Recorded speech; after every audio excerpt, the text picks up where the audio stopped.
Hey everybody, Tim here for tonight's episode of Star Trek Lower Decks Season 5. We're going to start with episode 7, Fully Dilated. Gross. I get the joke, but it's gross. I loved it. I thought this was one of the best Lower Decks episodes I have ever seen. I was feeling a little bit of a lull. This episode really pulled me back in. And it's making me question myself a little bit. I'm getting a little self-viewing. Do I like Lower Decks because of the writing? Do I like it because of the characters? Do I like it because of the references? I don't know. And here we are. We're at the end, so it's a little late to question these things. But oh well. So this one that I really liked it's just chock full of references, so I enjoyed it. But it was just a well done, well written episode, so it was great. I like the whole alternate dimension purple Enterprise where everything was purple.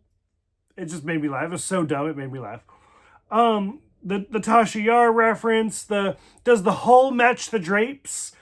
Those are the jokes that make me laugh. I thought it was great. Rutherford having a beard also made me laugh. It was really good. It's very reminiscent of The Next Generation. Because Geordi had a beard, I believe, in 2 episodes in the entire series. And I remember one of them, it was specifically because the actor was getting married and he wanted a beard for his wedding. So he was like, I'm growing a beard. Tough shit. So the fact that Rutherford's just like, hey, Boimler has a beard, I'm growing a beard for this probably one episode. I was like, that's kind of funny. It made me laugh. LeVar grew a beard. There we go. I could not think of Geordi's actor. So the whole point of this episode, I mean, I guess there's a B storyline, but there's not much. The A storyline is Tendi, Mariner, and T'Lyn have to beam to a planet to recover an artifact from this alternate dimension purple Enterprise. But while they're undercover, because it's a pre-warp civilization, every second on the Cerritos is a week down there. Which they even, I think it's Tendi, is just like Voyager, which is a great blink of an eye reference, which is a great Doctor episode. And so they go down there, and Boimler's still doing his fucking, trying to imitate the cool Boimler with the pad.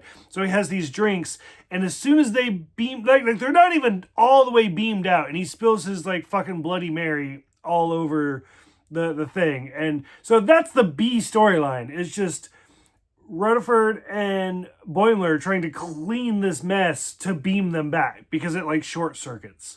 That's it. I think that's the entire B storyline. The A storyline is just the three of it's girls' night all over again. And I loved it. I loved every second of it. Mariner just ends up in jail for most of the time. They're basically down there for almost a full year. And so, Mariner's in jail the whole time. T'Lyn is, growing plants and articulture. I don't know. Big words. Drunk mind. Doesn't work. And then throughout this whole thing, Tendi is super they're making a new senior science officer. So it's Tendi versus T'Lyn.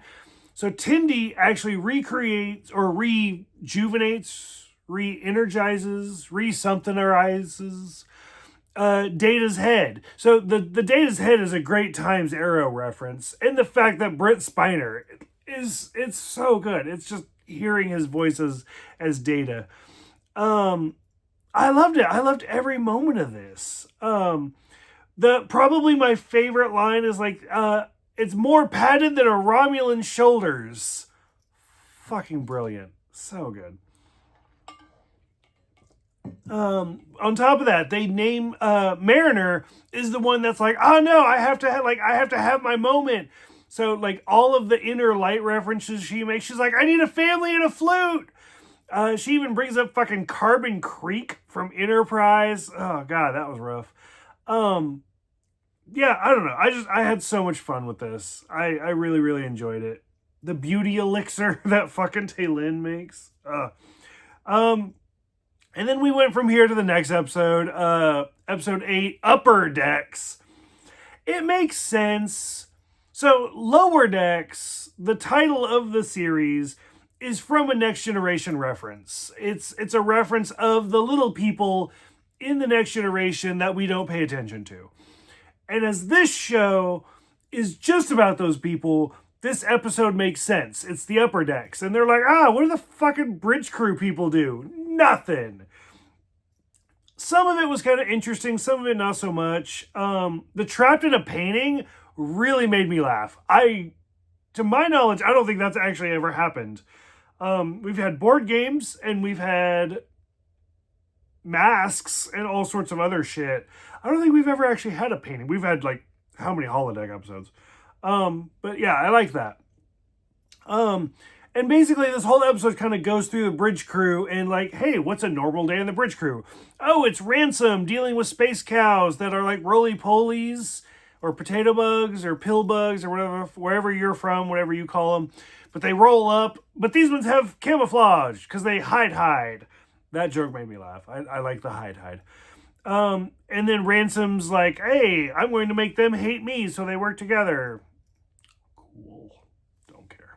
Didn't care. Billups, teaching and training. I loved all the I don't even know, fucking Circus Olay bullshit he was doing. I like that. The Shax seeing himself younger and killing all the Cardassians. I was like, yeah, we've seen enough of that shit in Deep Space Nine. It was great seeing it with Kira. Didn't care so much here. Ta'ana, Dr. Ta'ana loving pain, I did like, where she was like, rearrange my guts! Which, I mean, Shax wasn't there, so I don't even know what that meant. But then by the time we got to the end, and it, like Captain Freeman's like, compliment, save the day!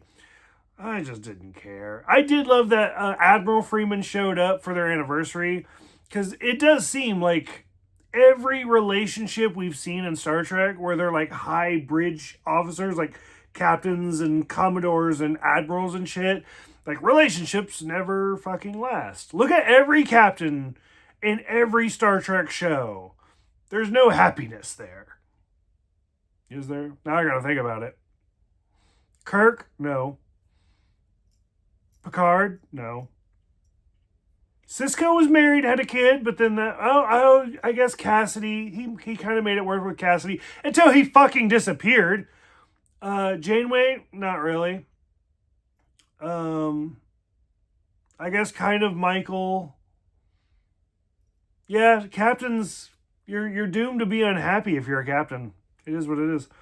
So loved the first episode, the second episode not so much, but hey, you know what? We're at the end. We only got 2 more. Curious what you guys were thinking. Go ahead, let me know. Thank you guys for putting up with my little tangents, and I will see you guys next time.